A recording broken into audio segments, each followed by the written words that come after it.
In the first video about this HELTEC BMS, you saw us physically install it. In this video, we're going to turn it on, we're going to set it up, and we're going to kind of talk about some of the problems that we had in this process. Stick along for the ride. Is this the answer to all of our problems? Some cheap stuff off of Amazon that's supposed to work really well? We will find out. So this is DC power supply. An adjustable DC power supply. So why do you need this?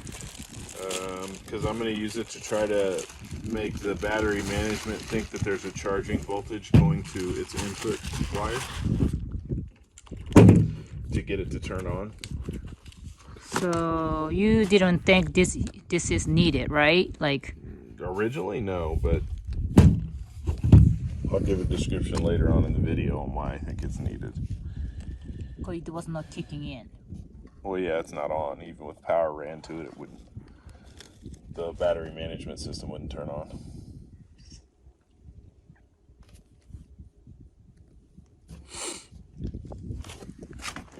Okay. So I'm getting ready to hook up a DC power supply. I believe what happened is that this BMS is set up to be ran off of the traditional like charge controller, where the charge controller's input would go to this terminal and the battery would be connected here. The problem is when I had it connected up that way, the BMS never detected a charge voltage, and the all-in-one never detected the battery, so it wouldn't come up, it wouldn't start charging. So this charge controller has to detect a battery, it won't just send it. And it would never detect the battery because the HELTEC BMS was not on. So I don't need it to disconnect the battery for overcharge or anything like that. I have those kind of parameters set up in this charge controller. All I needed to do is to verify that all the cells are staying at maintaining a good level, and this active balancer should do the deal. So we'll see once I plug this in. I'm going to try to get this BMS to kick on. Didn't pop.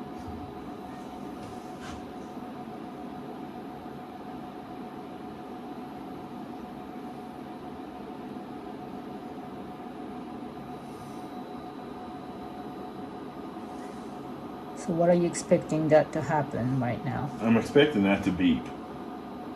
Oh, the BMS stuff. HELTEC BMS. Oh. Yeah. Okay.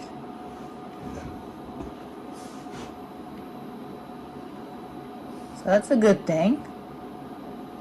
Something happened. Do they have an app?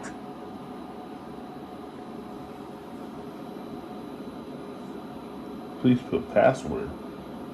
What the hell is the password? Well, so it did kick on, and I was able to connect to it via Bluetooth, and I have one cell that's reading low. I'm suspect that that's probably because this guy's plugged into it. So I'm about to unplug it, and it should stay on now that it's got its code. So actually I'm going to turn it down first and then unplug it.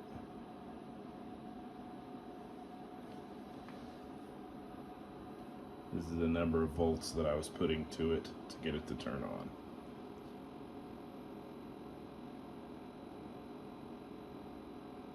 Should be safe to unplug it.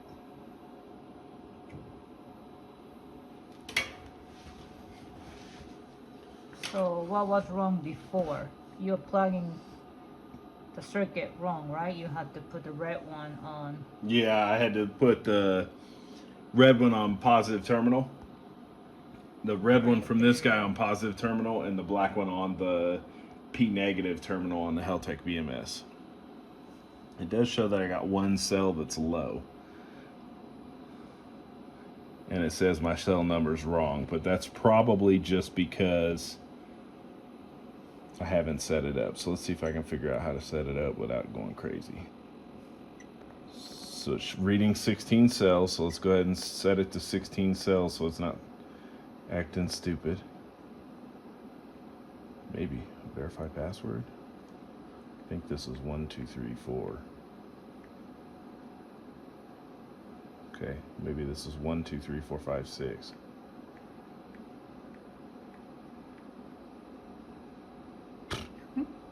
What kind of password is that? Now you searched it on Google, right? Yeah. Okay, so we got rid of that. So now we're active balancing, it looks like, some cells that look low. They're not crazy low, but it's weird that one's, wonder why it's flipping back and forth like that.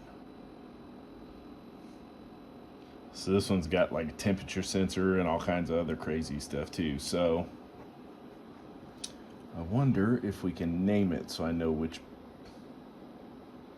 bank I'm connected to. Modify name. I said modify name. What's going on here? 40 amp hours isn't right. This is 280 maybe.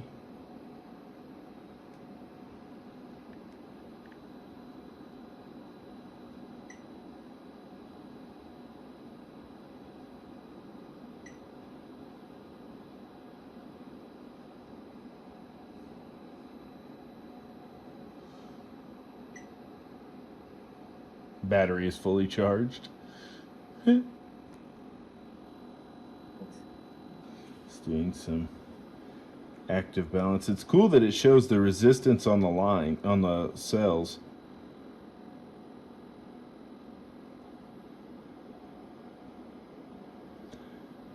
I guess we'll have to leave it overnight and see if it actually balances all the way out.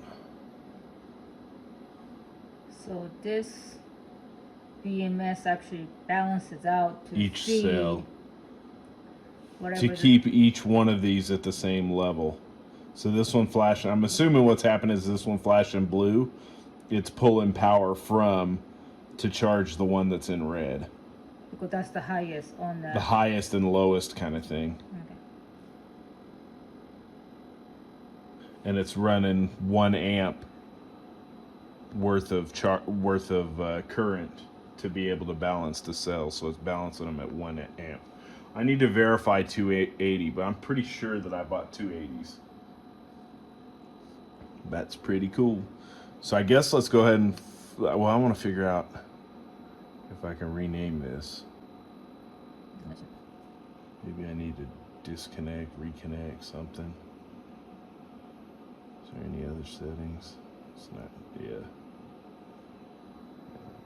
About settings. Advanced settings.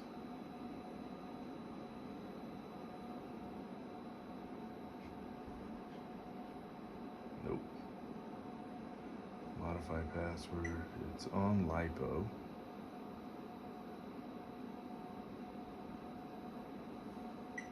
Wonder what's this control? Oh. So I'm clicking through this. Control, it gives me the ability to turn the balance off, the discharge, which charge and discharge we won't be able to use because of the way we have it configured, which is fine. I just wanted it for the balance part.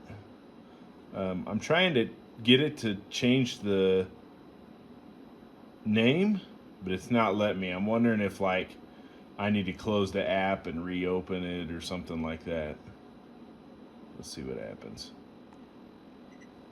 Yeah, battery is fully charged. Modify name. Oh, perfect. So I'm going to call this Bank 1.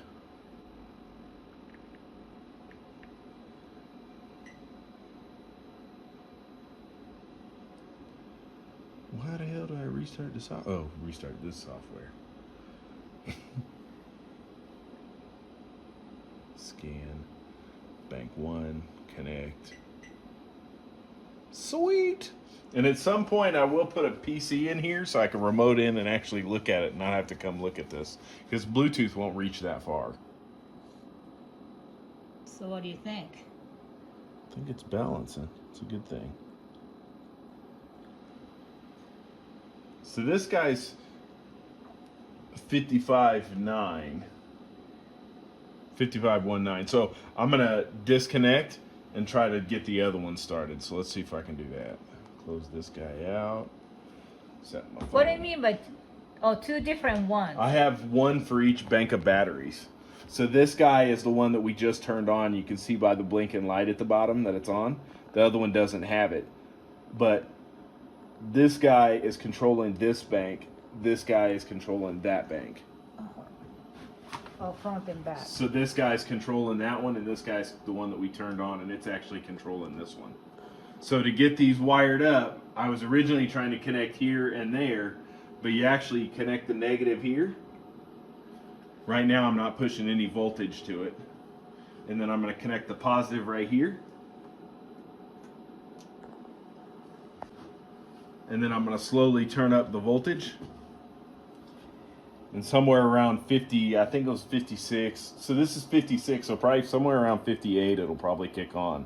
Because it thinks it needs a charging voltage, which is a couple voltage higher than the nominal voltage. Nominal? I think that's the word. I'm trying to sound intelligent. So now that we have that kicked on, now I should see a second BMS in the app to be able to scan to. Yep. Connect to that guy. We're connected. Cell counts, the same thing we had earlier. So the first thing I'm going to do is come in here.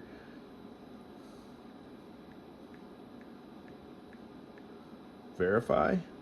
I'm going to go ahead and hit LiPO, or I don't know how to say it, I always call it lithium iron phosphate is what it's called. So click that to change all those. It's a 16 cell setup. Get the Pokemon out. Was it? I know.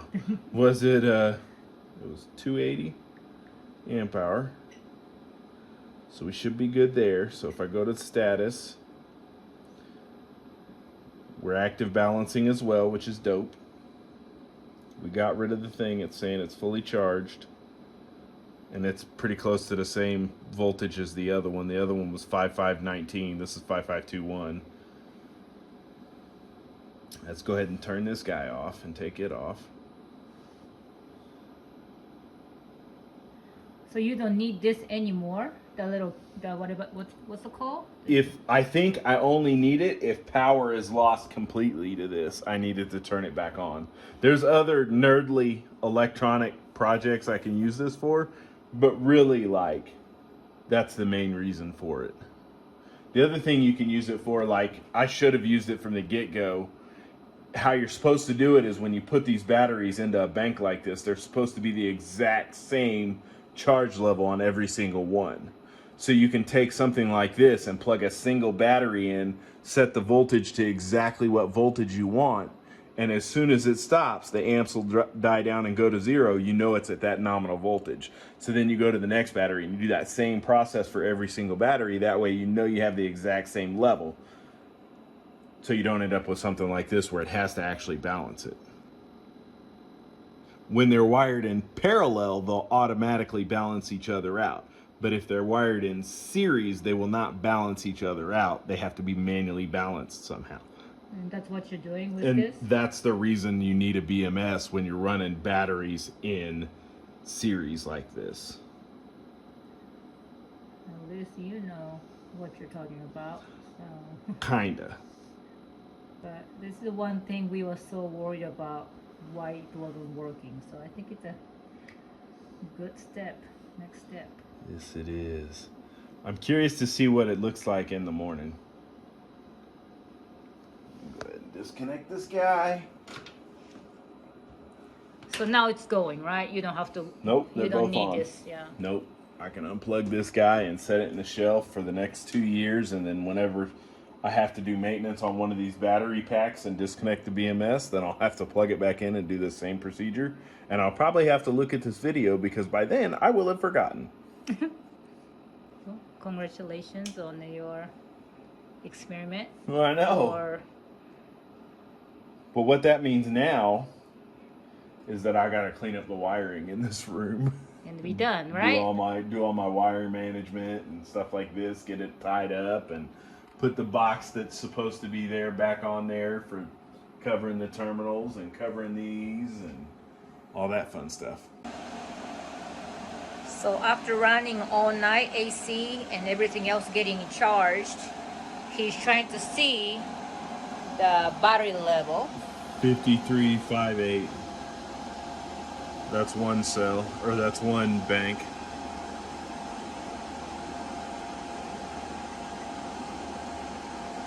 $53.5961. Yeah, they should stay around the same, and they are actively balancing, and it's different cells, so I'm not worried about it. If it was one cell always the one balancing, then I would worry about it, but you'll see that the red flickers around and the blue flickers around from time to time too. It's a good news. Yeah. So all in all, we're happy with everything and how it turned out. There are a few things that we'll probably end up doing that's a little bit different. There's one or two things that we can continue to improve on our system. For instance, putting some of the safety features. So for telling the future, I think we're going to probably do a part 3 of this video, but it's going to be a little bit before we do. I appreciate you watching. Thanks for your time.